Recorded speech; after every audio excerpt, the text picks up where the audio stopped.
Ever catch yourself like just scrolling and scrolling through social media and you kind of stop and you're like, wait a minute, what am I even doing here? Happens to the best of us. Right. I mean, we all do it. So today we are going to unpack that. We're diving into the reasons why we're so drawn to these platforms, why you and so many others just keep engaging. Because like getting why we do things can really give you some insight into your own habits, Yeah. right? And the behaviors you see in everyone else online. Yeah. It's all connected. And we've been looking at this commentary paper that really gets into this whole thing. It's called Why People Use Social Media, a Uses and Gratifications Approach. Catchy title, right? It is straight to the point. It's by Anita Whiting and David Williams. That's right. And they published this back in 2013 in Qualitative Market Research, an international journal. So our mission today is to really get a handle on why we're spending so much time on these platforms. It's a lot of time. Yeah. And Whiting and Williams, they explore this whole thing through the lens of uses and gratifications theory. Catchy name. It is. It's a good one. And it's a really useful way for you to think about it, like a shortcut to understanding a core part of how we live our digital lives. For sure. So this uses and gratifications theory you might find is pretty intuitive. It basically suggests that each of us, we actively seek out media that's going to fulfill certain needs, very specific things.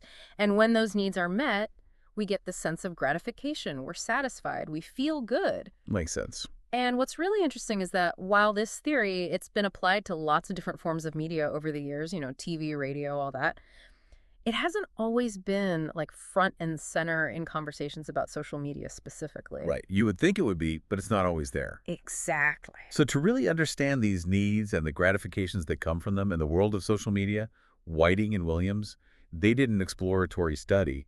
They actually talked to real people. It's always good. 25 individuals from 18 to 56 years old. And they did in-depth interviews. And their questions were very direct. Why do you use social media? What do you enjoy about it? Straightforward. Yeah. It's a really valuable way to get that qualitative data right from the users themselves, like their own experiences, their motivations. Right from the horse's mouth. Exactly. So from all those conversations, they identified 10 key uses and gratifications. And this gives us like a really structured way to think about your own social media behavior maybe, Yeah. or what might be driving others you see online. Yeah. So let's get into it. Let's do it. The first one, and this probably won't surprise you, is social interaction. Of course. A huge 88% of people they talk to mention this. It's all about communicating and interacting with others, connecting with your family and friends, and even meeting new people. Like one person said they have more contact with people via social media than face-to-face. Wow. And another felt that social media gives them a social life. I mean, can you relate to that at all in your own way? Oh, yeah, definitely. And what I think is really interesting about that is how social media has become, for many people, a primary way of keeping up relationships, no matter where people are actually located. Yeah, you don't even need to know where they are. You don't. Like, it really shows you how much we crave that connection. It's fundamental. But then it makes you think about all the different types of social needs that are being met. Like for some, it might be maintaining really strong bonds with close people. For others, it could be more about like weaker ties, just feeling like you're in the loop, you know what's going on. Yeah, like you're not out of it. Exactly. The second big one, 80% of the people they talk to mention this, information seeking. Now this goes way beyond just seeing what your friends are up to. Right. People are using social media to find out about sales, local events that might interest you, businesses, even for self-education. Like think about when you've looked up a how-to video or you've even asked for help with a problem online. All the time. All the time. Yeah. That falls under this category. And I think what's interesting about this for you as a user is that social media has really blurred the lines between a social space and an information hub. It's not just who you know, but what you can learn and what you can discover through these platforms. It's a big shift in how we access information. It's huge. It really is. Third on the list, 76% is simply to pass the time. Now let's be real with each other. You've probably been there just scrolling when you are bored, maybe even at work or school. One person said, I use Facebook when I'm bored at work, and another confessed to using social media during class to pass the time. Sound familiar? It's very familiar. It happens all the time. I know. It's so easy to do. It really highlights how accessible it is. You don't even have to think about it. It's low effort, and it's right there to distract you whenever you have those little spare moments throughout the day, like those in-between times. It's the default. It is. Coming in fourth, at 64%, is entertainment. This is where the fun stuff comes in. Playing games, listening to music, watching those videos, just looking for a laugh. Someone said listening to jokes. Another said watching the crazies on Facebook provides entertainment to me. I love that. The crazies on Facebook. Right. So what kind of entertainment do you typically seek out on social media? Oh man, everything. Like videos, music, memes. It really goes to show you that these platforms are designed to grab your attention and hold it with all sorts of different content. It's like having a whole entertainment system in your pocket. It really is. Right. Okay, next up we have relaxation. 60%. Now this is interesting. People use social media as a way to de-stress and even escape reality. Some of the things they said. Yeah. Just relaxing, just go through profiles. It's an escape from reality.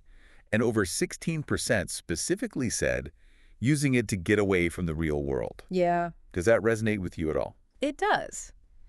Because while it can sometimes feel like too much, all this information and updates, for a lot of people, the act of just scrolling or looking at light content, it can be a way to disengage and relieve stress. Like digital downtime. Exactly. Then we have expression of opinions. 56%. Now this is about sharing your thoughts and feelings. Likes, comments, even some people admitted anonymous criticism. One person said they like to vent on social media. Oh, yeah. Have you ever felt that urge? I think everybody has at some point. It's that desire to be heard, to participate, even if sometimes it doesn't go so well. Social media gives you that instant outlet for your views, good or bad. Good point. Also at 56% is communicatory utility. Mm. Basically, social media gives people stuff to talk about and makes it easier to have conversations. Some things people said, it gives them something to talk about with friends. Facebook gives them things to gossip about. Mm. Have you ever found yourself bringing up something you saw online in a real-life conversation? Oh, all the time. It's like social media gives us this common ground, shared experiences. What we see online becomes what we talk about offline. Makes sense. It really does. Number 8, 52%, is convenience utility. This is all about how easy it is to use social media. It's accessible from anywhere, anytime. And one person said straight up, it's convenient and accessible anytime and anywhere. Couldn't have said it better myself. So true. Can you think about times when that convenience has been a major factor for you? Oh, constantly. Yeah. That's a huge part of why it's caught on with so many people, right? Yeah. It's always there on your phone, ready to go whenever you have a moment or you need to connect or find something out.